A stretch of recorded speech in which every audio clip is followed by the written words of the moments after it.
בוקר טוב, חשבון ולא לישון, חמודים. אנחנו נלמד עכשיו את כתיבת המספר 10. הביאו בבקשה לוח מחיק וטוש מחיק, או דף לבן חלק ועיפרון ומחק. בואו נשאיר פה בפינה למטה, ימנית, מקום, לצייר בעצם 10 פריטים. אתם מאמינים שהגענו כבר למספר 10? יואו! מרגש ממש. ו10 הוא בעצם מספר דו-ספרתי. מה זה אומר? שהוא מורכב משתי ספרות, לא רק מספרה אחת. בואו נראה איך זה נראה.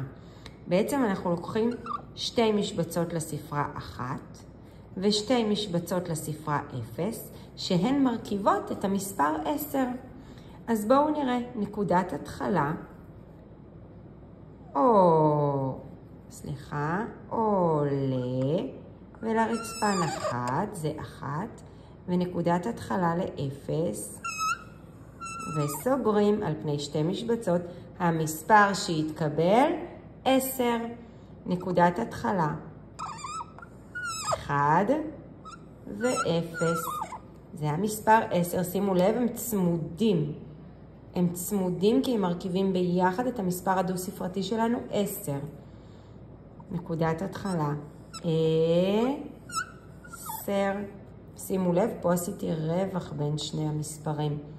כי אם הייתי עושה אותם צמוד, זה היה ממש מבלבל. אז זה לא טוב. אני משאירה רווח. בואו נראה, עכשיו נחלק את הדף שלנו, את הלוח מחיק, לשורות 1, 2, 3, ונתאמן על הספרות 8, 9 והמספר 10. נקודת התחלה, קשת באלכסון למטה, קשת באלכסון למעלה, סוגרים. נקודת התחלה, קשת באלכסון למטה, קשת באלכסון למעלה, סוגרים. וכך אתם ממלאים את השורה 8. 9, נקודת התחלה. מתחילים את הסוכריה לכיוון שמאל. סוכריה עגולה על מקל. סוכריה עגולה על מקל. ואתם ממלאים את השורה, מספר 10, 1 ו-0. מרכיבים את המספר 10. עושים רווח. שימו אצבע, שיהיה לכם בערך רווח של אצבע. ו-10, רווח, 10, רווח. ככה אתם ממלאים את השורה. גם פה למטה